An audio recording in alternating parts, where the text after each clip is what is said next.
আসসালামু আলাইকুম। আমি আজকে আপনাদের সাথে ইলিশ মাছের একটি খুব সহজ এবং মজাদার রেসিপি শেয়ার করতে যাচ্ছি। এজন্য এখানে কয়েক টুকরো ইলিশ মাছ আমি ভালো করে ধুয়ে নিয়েছি।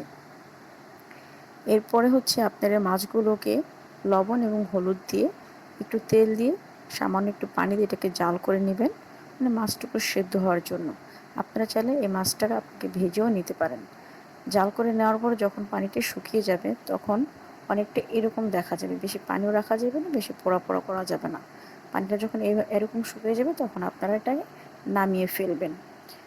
এরপরে হচ্ছে কি আমি কড়াইয়ের মধ্যে মশলাটা কষায় নিব। এখানে মশলা কষানোর জন্য আমি পেঁয়াজ, হলুদের গুঁড়ো, মরিচের গুঁড়ো সবগুলো একসাথে দিয়ে ভালো করে মশলাটা কষিয়ে নিচ্ছি।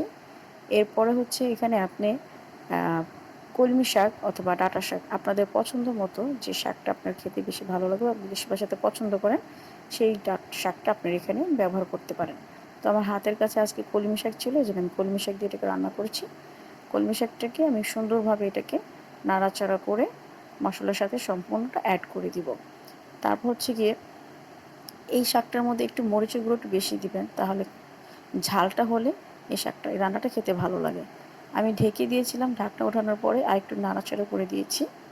এ পর্যায়ে আমি যে মাছগুলো জাল করে রেখেছিলাম সেই মাছগুলো আমি সুন্দর করে দিয়ে দিচ্ছি। আপনারা চাইলে মাছ ভেজেও এটা দিতে পারেন, তবে জাল করলে মাছের টেস্টটা খুব ভালো লাগে। সবগুলো মাছ আমি সুন্দর করে দিয়ে দিব।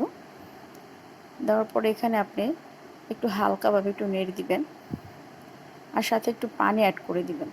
কারণ পানিটা দিলে কি যতটুকু মাছটা বা শাকটা যতটুকু দরকার সেদ্ধ হয় পরিপূর্ণ সেদ্ধ হয়ে যাবে, একদম পারফেক্টলি আপনি তখন সেদ্ধটা হয়ে গেলে আপনি নামিয়ে ফেলতে পারবেন।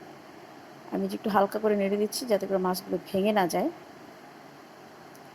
কিছুক্ষণ পরে এটা হালকা আঁচে আমি আগুনটাকে রাখবো যাতে করে হালকাভাবে সিদ্ধ হয়ে যায়।